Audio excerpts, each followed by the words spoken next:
తెలుగు ప్రజలకు ఈరోజు ఎక్కడ చూసినా జూబ్లీహిల్స్ ఉప ఎన్నికల మీద పెద్ద మొత్తంలో చర్చలు జరుగుతున్నాయి. సవాళ్ళు ప్రతి సవాళ్ళు పెద్ద మొత్తంలో విమర్శలు చేసుకోవడం జరుగుతుంది. దీనిపైన స్పందించడానికి గత ప్రభుత్వం కూలడంలో అత్యంత కీలక పాత్ర వహించి గత ప్రభుత్వం ఉన్నప్పుడు దొంగ కేసులు పెట్టడంలో ఆయన ఓ పాట పాడితే నా మీద A1 ఆయన మీద A2 కేసు పెట్టి కూడా మేము ఇద్దరం కూడా కోట్ల చుట్టూ తిరగాల్సిన పరిస్థితి వచ్చింది కేసీఆర్ కేటీఆర్ వల్ల. మీకు ఇప్పటికీ అర్థమై ఉంటుంది. కొడంగల్ నరసింహ పాటలు కూడా పాడతాడు, సింగరు, ఉద్యమకారుడు. మనతో పాటు ఉన్నాడు, జూబ్లీహిల్స్ వచ్చిండు, మాట్లాడదాం. నమస్తే నరసింహ. నమస్తే. చాలా లేటుగా వచ్చినట్టున్నాం, ఇప్పటికే మీ సర్వీస్ ఇంకా వాడుకోవాలేమో. ఎందుకు లేట్గా వచ్చినా లేటెస్ట్ ఉంటుంది, నడుస్తుంది వర్క్. గ్రౌండ్ చేస్తున్నాం మేము కూడా. తిరుగుతురా గ్రౌండ్లో? గ్రౌండ్ తిరుగుతున్నాం. ఏమంటారు పబ్లిక్, ఏమంటారు? జూబ్లీహిల్స్ ప్రజలందరూ కూడా ఒకటే ఒక మాట అంటున్నారు, నవీన్ యాదవ్ గారిని భారీ మెజార్టీతో గెలిపించుకోవడానికి జూబ్లీహిల్స్ ప్రజలంతా ఏకమయ్యారు. ఎందుకంటే కల్వకుంట్ల చంద్రశేఖరరావు కుటుంబానికి 10 సంవత్సరాల అవకాశం ఇచ్చినాం. 10 సంవత్సరాల అవకాశం ఇస్తే 1200 మంది ఆత్మ బలిదానం మీద తెలంగాణ రాష్ట్రం ఏర్పడితే వచ్చిన రాష్ట్రంలో అనేక దొంగ హామీలను ఇచ్చి అధికారంలోకి వచ్చినటువంటి కల్వకుంట్ల కుటుంబం మిగులు బడ్జెట్తో ఉన్నటువంటి ఈ రాష్ట్రాన్ని 8 లక్షల కోట్ల అప్పులు చేసినారు. ఈ రాష్ట్రానికి అప్పులు పెరిగినాయి, వాళ్ళ కుటుంబానికి ఆస్తులు పెరిగినాయి. మైపాల్ తలుచుకుంటే గుండె తరకపోతున్నది. ఇంతమంది ఆత్మ బలిదానాలు చేసుకున్నది ఎందుకా అనిపిస్తుంది. కల్వకుంట్ల చంద్రశేఖరరావు పదే చెప్పేవాడు, నేను కడుపు కట్టుకున్నా, ఇది కట్టుకున్నా, అది కట్టుకున్నా, నిబద్ధతతో పనిచేసిన అని చెప్పేవాడు. 40 ఎకరాలు ఉన్నటువంటి కేసీఆర్ ఫామ్ హౌస్ 400 ఎకరాల నుంచి 600 ఎకరాలకు ఈరోజు పెరిగిపోయింది. అమెరికాలో బాత్రూములు కడుక్కునే ఉద్యోగం చేసుకునేటటువంటి కేటీఆర్కు ఈరోజు జన్వాడ దగ్గర 100 కోట్ల ఎకరం భూమి దగ్గర 10 ఎకరాలలో ఇల్లు కట్టుకున్నాడు, ఫామ్ హౌస్ ఉన్నది. బ్యూటీ పార్లర్ నడుపుకునేటటువంటి కల్వకుంట్ల కవితమ్మ గారికి బుర్జు ఖలీఫాల బంగ్లాలు కట్టుకున్నారు. వెలమ హాస్టల్లో ఒక ట్రంకు పేటతోని చదువుకున్నటువంటి హరీష్ రావు గారికి ఈరోజు మొయినాబాద్ దగ్గర ఫామ్ హౌస్లు వచ్చినాయి. అత్యంత సంపన్నులు ఉండేటటువంటి ప్రాంతాల్లో ఈరోజు వాళ్ళకు విల్లాస్ వచ్చినాయి. ఎక్కడికి వెళ్ళి వచ్చినాయి? ఎవనబ్బా సొత్తు. 10 ఏళ్ళు మీ కుటుంబం పందికొక్కుల్లాగా దోసుకొని ఈ రాష్ట్రాన్ని ఆగం చేసినారు. మళ్ళీ ఏ ముఖం పెట్టుకొని జూబ్లీహిల్స్లో ఎన్నికల్లో ఓట్లు అడుగుతారని నేను అంటున్నా. ఈరోజు పిల్లిలాక నక్కలాక కాలుకు బల్పం కట్టుకొని గల్లీ తిరుగుతుంటాడు. నువ్వు 10 ఏళ్ళు సకా సంసారం చేసింటే ఇంత తిరగాల్సిన అవసరం లేకుండే. మీ అప్ప నువ్వు చేసినటువంటి సక్కదానం చూసి ఓట్లు వేస్తుండ్రు ప్రజలు. ఈరోజు మీ అప్ప ఫామ్ హౌస్కే పరిమితమైండు, జూబ్లీహిల్స్లో తిరుగుతలేడు అంటేనే ఓడిపోయే దగ్గర నేను పోతే నా ఇజ్జత్ పోతుంది. నువ్వు చూసిన 2023లో ఎన్నికల తర్వాత కల్వకుంట్ల చంద్రశేఖరరావు పూర్తిగా ఫామ్ హౌస్కు పరిమితమైండు. కేసీఆర్ ఎక్కడైతే ఎన్నికలలో పాల్గొంటలేడో అక్కడ ఓడిపోతుంది అని అర్థం. ఎందుకంటే ఆయన గెలిచే దగ్గర ఉంటాడు, ఓడిపోయే దగ్గర ఉండడు. ఇటువంటి బకాలను పంపిస్తాడు. మామూలుగా అయితే ఈ ఎన్నికలలో కేటీఆర్ కూడా ప్రచారం చేయకుండే, కానీ హరీష్ రావుకు వాళ్ళ ఫాదర్ చనిపోవడం వల్ల ఆయన బయటికి రాలేని పరిస్థితి ఉన్నది. కాబట్టి ఇక తప్పని పరిస్థితులు వచ్చాడు. ఏడన్నా ఈయన ఎట్లుంటుంది అంటే తుపాకి రాములాక గెలిచేది ఉంటే ఈయన ముందు ఉంటాడు, ఓడిపోయేది ఉంటే హరీష్ రావుని ముందు పెడతాడు. కేటీఆర్ కూడా ఈ రోజు వాళ్ళ అయ్యా దావుకున్నాడు, ఈయన వచ్చి గల్లీలలో తిరుగుతున్నాడు. మీరేమో ఇట్లా అంటారు. మరి వాళ్ళు కొన్ని సర్వేలు కేకే సర్వే అని మీరు దరిదాపులో కూడా కాదు 16-17% మెజారిటీతోని బీఆర్ఎస్ గెలుస్తుంది అని చెప్పి కేకే సర్వే చెప్పింది, మీరు వినలేదా? విన్నా. కేకే అనేటటువంటి వ్యక్తి ఒక దొంగ. ఒక కేకే అంటే నేనేమనంటే కేసీఆర్ కేటీఆర్ ఇద్దరు సర్వే, వాడు ఫామ్ హౌస్లో వండుకొని తాగుకుండా చేసినటువంటి సర్వే వానికి ఇచ్చి నేను చదువుకోరా అని చెప్పిండు అంతే. కేకే అనేటటువంటి వ్యక్తి చేసినటువంటి సర్వేలు మొత్తము అటర్ ఫ్లాప్ అయినాయి. ఒకటి ఆంధ్రప్రదేశ్ ఎన్నికలలో, అది కూడా ఆంధ్రప్రదేశ్లో వచ్చి కూడా పార్లమెంటు అక్కడ కూడా బొక్కల కాలుపడ్డది. ఆంధ్రప్రదేశ్లో కూటమి ప్రభుత్వం 25 స్థానాలు గెలవబోతుంది. పార్లమెంట్ అంటే 4 వైసీపీ గెలిచింది. నువ్వు చూసినావు మొన్నటి ఎన్నికలలో ఢిల్లీలో మళ్ళొకసారి ఆప్ గెలుస్తుంది అన్నాడు, అక్కడ బీజేపీ గెలిచింది. హర్యానాలో కాంగ్రెస్ కూటమి గెలుస్తుంది అన్నాడు, అక్కడ పోతే బీజేపీ గెలిచింది. మరి ఈ దొంగ సర్వేలు ఏడ చేసినావురా కేకే? నువ్వు లత్కోర్ సర్వే చేసినావు. నీ పెళ్ళం పిల్లలు బతకనికే శాతగాక ఆ హరీష్ రావు దగ్గర పోయి కాళ్ళ మీద పడి వాళ్ళ దగ్గర ప్యాకేజ్ తీసుకొని వచ్చి ఇక్కడ ఏదో సర్వేలు చేస్తున్నావు. నేను ఒకటే చెప్తున్నా కేకే గానికి, గతంలో కూడా లగడపాటి రాజగోపాల్ రెడ్డి ఒక సర్వే చేసి నేను రాజకీయ సన్యాసం తీసుకుంటా అని చెప్పాడు. నా సర్వే కూడా ఏమన్నా బూమ్రాంగ్ అయితే నేను కూడా సర్వేలు చేయనని ఏమన్నా చెప్పాను. దొంగ సర్వే వాడు పెద్ద దొంగ. సరే, ఇప్పుడు అయితే ఇంకో కేటీఆర్ ఒక పెద్ద సవాల్ విసిరిండు, అది మీకు వినిపిస్తా, దాన్ని బట్టి మీరు మాట్లాడాలి.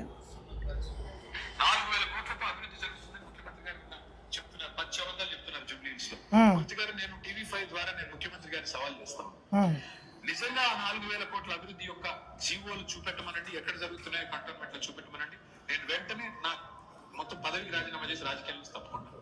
లేదంటే ముఖ్యమంత్రి గారు ప్రజలకు క్షమాపణ చెప్తారు. మంచి అబద్ధాలు చెప్తున్నాను. ఇప్పుడు నేను కేటీఆర్కి ఒకటి చెప్తున్నా, నీవు రాజకీయ సన్యాసం తీసుకోవాల్సిన అవసరం లేదు. ఇంకా 3 ఏళ్ళు అయిన తర్వాత నిన్నే సన్యాసులా కలపడానికి తెలంగాణ ప్రజలు సిద్ధంగా ఉంటారు. ఇప్పుడు నీవు ముక్కు నేలకు రాస్తా అని చెప్తున్నావు కదా సన్యాసి, ఇక్కడ నీవు చూడు, జీవో నంబర్ 194 రాష్ట్ర ప్రభుత్వం రిలీజ్ చేసింది. కంటోన్మెంట్ లో వివిధ అభివృద్ధి పథకాలకు సంబంధించినటువంటి జీవో చదువుకో. నీకు చదువు రాకపోతే మీ అప్ప ఉంటాడు, పంపించు, వాట్సాప్లో పంపించి ఈ జీవో ఏంది అని అడుగు. నీకు ఇంతనంత ఇంగ్లీష్ వస్తుంది కదా, జీవో ఇంగ్లీష్లో అనేది చదువుకో సన్నాసి. అదే కాకుండా కంటోన్మెంట్ ప్రాంతంలో అనేక రోజులుగా మూలకున్నటువంటి అనేక ప్రాజెక్టులను ఈరోజు కాంగ్రెస్ పార్టీ బయటికి తీసుకొచ్చింది. మీరు ఒకసారి చూసినట్లయితే కంటోన్మెంట్ డెవలప్మెంట్ లిస్ట్ రెడీ చేసి కేటీఆర్ గారు లిస్ట్ అయితే కాంగ్రెస్ పార్టీ రెడీ చేసింది. మరి నువ్వు ఎన్నో రాజీనామా చేస్తావు? రాజీనామా చేయడానికి నువ్వు సిద్ధంగా ఉన్నావు, నేను చూపిస్తా. జేబీఎస్ నుండి షామీర్పేట్ ఎలివేటెడ్ కారిడార్ 4,263 కోట్లతో చేసింది సన్నాసి. ఇదే రోడ్డు మీద నుంచి నీవు మీ అప్ప రోజు ఫామ్ హౌస్లో పడుకోవడానికి పోతుండ్రి. ఏమన్నా చిత్తశుద్ధి పెట్టి ఇవన్నీ చేసినావా? మళ్ళీ ఏం ముఖం పెట్టుకొని అడుగుతాను. ఒకసారి చూడు, ప్యారడైజ్ జంక్షన్ నుండి dairy farm road elevated corridor ను 1,487 కోట్ల రూపాయలు, కంటోన్మెంట్ బోర్డుకు 303 కోట్లు, డ్రైనేజ్ కావచ్చు, నాలాలు కావచ్చు, ఇతరత్ర అభివృద్ధి కార్యక్రమాలకు ఇచ్చాడు. అదే విధంగా ఒక 10 కోట్లు స్పెషల్ ఫండ్ ఇచ్చాడు. ఇట్లా స్పోర్ట్స్ కాంప్లెక్స్కి ఒక 14 కోట్లు, ఇట్లా అనేక పథకాలను ముఖ్యమంత్రి రేవంత్ రెడ్డి గారు కంటోన్మెంట్ ఉప ఎన్నికల్లో ఇచ్చినటువంటి హామీలను ఒక్కొక్కటి అమలు చేసిండని నేను చెప్తాను. మీరు ఒకసారి చూడండి. ఆధారాలతో చెప్తున్నాం. కేటీఆర్ నీలాక ఫామ్ హౌస్లో వండుకొని తాగినప్పుడు ఒక మాట, దిగినాక ఒక మాట మేము మాట్లాడం. కాంగ్రెస్ పార్టీ మాట ఇచ్చిందంటే మాట తప్పదు, మడమ తిప్పదు కాంగ్రెస్ పార్టీ. అంటే ఇప్పుడు కంటోన్మెంట్లు చేసినట్టే జూబ్లీహిల్స్ లో డెవలప్ చేస్తాంట్రా? బరాబర్ చేస్తాం పక్కా. జూబ్లీహిల్స్ పెద్దమ్మ తల్లి ఆశీస్సులు మా నవీన్ అన్న గారికి ఉన్నాయి. ఖచ్చితంగా జూబ్లీహిల్స్ బిడ్డలు నవీన్ యాదవ్ గారిని భారీ మెజార్టీతోని గెలిపించబోతున్నారు. జూబ్లీహిల్స్ గడ్డ మీద పొడిచిన పోరాట పొద్దు దండుగట్టు తమ్ముడా అన్నా నవీనన్నతో. జూబ్లీహిల్స్ గడ్డ మీద పొడిచిన పోరాట పొద్దు దండుగట్టు తమ్ముడా అన్నా నవీనన్నతో. ఆపదంటూ సాపదంటే సాదుకుండు దండుగట్టు తమ్ముడ మన అన్నా నవీనన్నతో. బోరబండ ప్రజలంతా ఏకమై కూసున్నారు దండుగట్టు తమ్ముడ మన అన్నా నవీనన్నతో. ఎర్రగడ్డ ప్రజలంతా ఏకమై సాగుతుండ్రు దండుగట్టు తమ్ముడ మన అన్నా నవీనన్నతో. షేకుపేటు ప్రజలంతా షేక్ హ్యాండ్ ఇస్తున్నారు దండుగట్టు తమ్ముడ మన అన్నా నవీనన్నతో. ఈ ప్రజలంతా కూడా వెంగళరావు నగర్ కావచ్చు, ఈ రహమత్ నగర్ కావచ్చు, యూసుఫ్ కూడా కావచ్చు, జూబ్లీహిల్స్ కావచ్చు, ఈ ప్రాంత ప్రజలందరూ కూడా ఎక్కడ పోతే నవీన్ యాదవ్ గారికి బ్రహ్మరథం పడుతున్నారు. ముఖ్యమంత్రి రేవంత్ రెడ్డి గారు కావచ్చు, మా నవీన్ యాదవ్ కావచ్చు, మీలాగా తాగి ఫామ్ హౌస్లలో వండుకోరు. 24 గంటలు ప్రజలకు అందుబాటులో ఉంటారు. నువ్వు చూస్తున్నావు ముఖ్యమంత్రి రేవంత్ రెడ్డి గారిని మైపాల్. ఈ దొంగలు విధ్వంసం చేసినటువంటి రాష్ట్రాన్ని పునర్నిర్మించడానికి రోజుకు 18 గంటలు పనిచేస్తున్నాడు. నీలాగా తాగి ఫామ్ హౌస్లలో వండుకొని పత్తలాట ఆడతలేడు. మా ముఖ్యమంత్రి నిబద్ధతతో పనిచేస్తున్నాడు. రైట్. ఇప్పుడు నవీన్ యాదవ్ గారి మీద మీరు అంత మంచి పాట పాడిర్రు, కానీ నవీన్ యాదవ్ మీద కేటీఆర్ కొన్ని అలిగేషన్స్ చేస్తున్నాడు. మీరు విన్నారా? డబ్బులు వసూలు చేస్తాడని, ఆకురావుడని, రావు పార్టీ పెడితే, టీఆర్ఎస్ పార్టీ పెడితే ఆ దొంగల దగ్గర ఆ రోజు కారు దిక్కు లేదు. కారు ఎవడన్నా కొనిస్తే దాంట్లో డీజిల్ పోసుకోవడానికి కూడా దిక్కు లేకుండా. నేను చెప్తా, కొంతమంది పెద్దలు చెప్తారు, గోనె ప్రకాష్ వాళ్ళు చెప్తారు, ఈ దొంగనంట ఎవరో నీలాంటి వాళ్ళు నాలాంటి వాళ్ళు చందాలు వేసుకొని కలవకుండా చంద్రశేఖరరావుకు ఒక కారు కొనిచ్చిర్రంట. మేము డౌన్ పేమెంట్ పెడతాం, నీ ఈఎంఐ కట్టుకోరు అన్నారంట. ఈ దొంగలకు శాతక ఈఎంఐ కట్టలేక బ్యాంకు వాళ్ళు వస్తే గడ్డంలో దాచిపెట్టినటువంటి దొంగలు. అదే దొంగకు ఈ తెలంగాణ రాష్ట్ర వ్యాప్తంగా తిరగడానికి కల్వకుంట్ల చంద్రశేఖరరావుకి మొట్టమొదటి ప్రచార రథాన్ని కూడా ఇప్పించింది చిన్న శ్రీశైలం యాదవ్. గుర్తుపెట్టుకో కేసీఆర్, మీ అప్ప తిరగడానికి నవీన్ యాదవ్ వాళ్ళ తండ్రి దగ్గర నువ్వు బిచ్చం ఎత్తుకున్నావు. మీ చెల్లెలు పెళ్లి చేయడానికి ఇదే నవీన్ యాదవ్ వాళ్ళ కుటుంబము పైసలు ఇచ్చింది. అంటే నీ దగ్గర నీకు పైసలు ఇస్తే ఒకలాగా మాట్లాడతావు, పైసలు లేకపోతే రౌడీ అంటావు. రౌడీలే అంటే మైపాల్ అవును. ఈ దేశంలో ఆర్థిక నేరస్తులు ఉగ్రవాదుల కన్నా టెర్రరిస్టుల కన్నా డేంజర్, తెలుసా లేదా? మరి ఈ దేశాన్ని లూటి చేసి దోసుకున్నటువంటి దొంగలు మీకన్నా పెద్ద దొంగ ఈ రాష్ట్రంలో ఎవడన్నా ఉన్నాడా? డొక్కు స్కూటర్ ఉండే మీ దగ్గర, పాస్పోర్ట్ బ్రోకర్లు రా మీరు.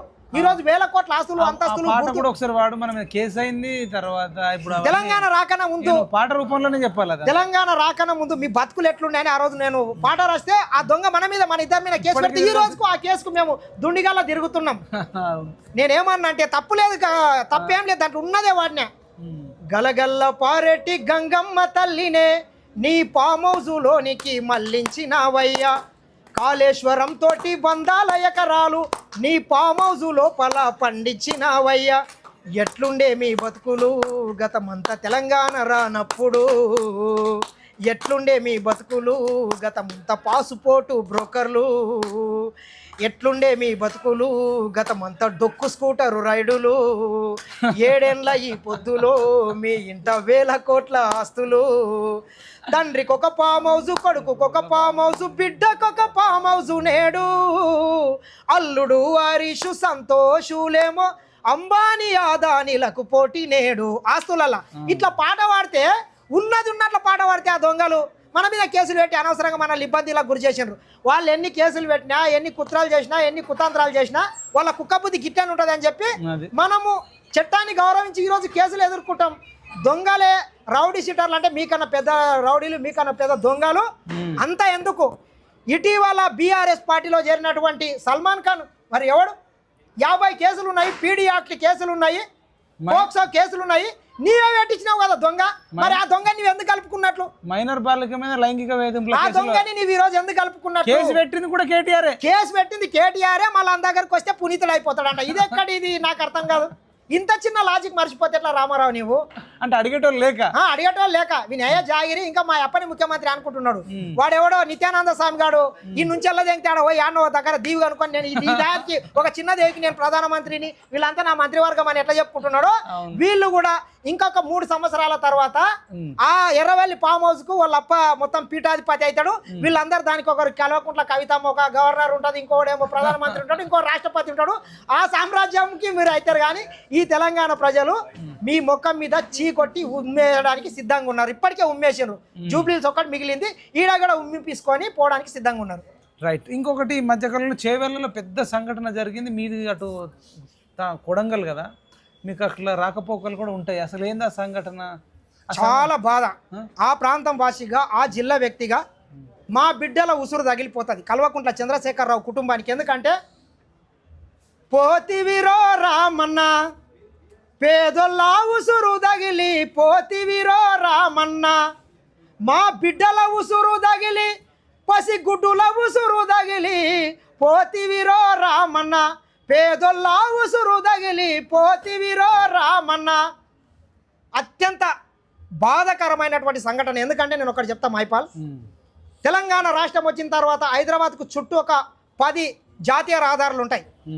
ఒకటి బెంగళూరు హైవే కావచ్చు, నాగార్జున సాగర్ హైవే కావచ్చు, విజయవాడ హైవే కావచ్చు, వరంగల్ హైవే కావచ్చు, అదేవిధంగా కరీంనగర్, నిజామాబాద్, ముంబై, ఈ హైవేలు మొత్తం కంప్లీట్ అయితే ఈ దొంగలు మా ప్రాంతంలో రేవంత్ రెడ్డి గారు అక్కడ వీళ్ళకు ఏకై మేకై కొట్లాడుతున్నాడు అని చెప్పి ఆ రోడ్డుని పక్కన వాడేసి ఈరోజు దాదాపు ఒక 4 సంవత్సరాల మైపాల్ దాదాపు 400 మంది రోజు ఆ 400 మంది చనిపోవడానికి దొంగలు ప్రత్యక్షంగా పరోక్షంగా కారణమని నేను చెప్తా. ఎందుకంటే ఒక్క నిమిషం నేను చెప్తా, 22 మందితో పాటు దాదాపు 400 మంది చచ్చిపోయారు అని చెప్తా. ప్రతి ఒక్క యాక్సిడెంట్ అవుతుంది ఆ రోడ్ మీద. ఎందుకంటే చిన్న రోడ్డు.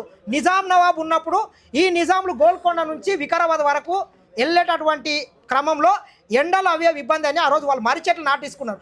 ఆ మర్రి చెట్లని రక్షించడానికి కొంతమంది దొంగలు నేషనల్ గ్రీన్ ట్రిబ్యునల్లో కేసులు వేస్తే ఈ దొంగలు ఆ కేసులను వెకేట్ చేయకుండా ఈరోజు మొన్న దాదాపు 20 మంది చనిపోవడానికి కారణం వీళ్ళకి చిత్తశుద్ధితో పనిచేసి ఉంటే, ఆ రోడ్ని పూర్తి చేసి ఉంటే ఇంత జరిగేది కాదు. మా ముఖ్యమంత్రి రేవంత్ రెడ్డి గారు అధికారంలోకి వచ్చిన తర్వాత 2 ఏళ్ళు గడవకన్నా ముందే ఆ కేసులను మొత్తం వెకేట్ చేపించి మొన్నటే ఈ ప్రమాదం జరగకన్నా 3 రోజుల ముందు అదే చేవెళ్ళ రోడ్డు పనులు మొత్తం చాలా 31 తారీఖు జీవాలు వచ్చినాయి.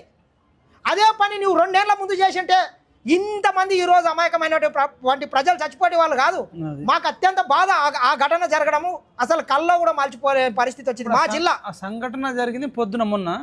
అదే రోజు సాయంత్రం ఈయన కేటీఆర్ రేపు కాబోయే సీఎం అని అంటున్నాడు.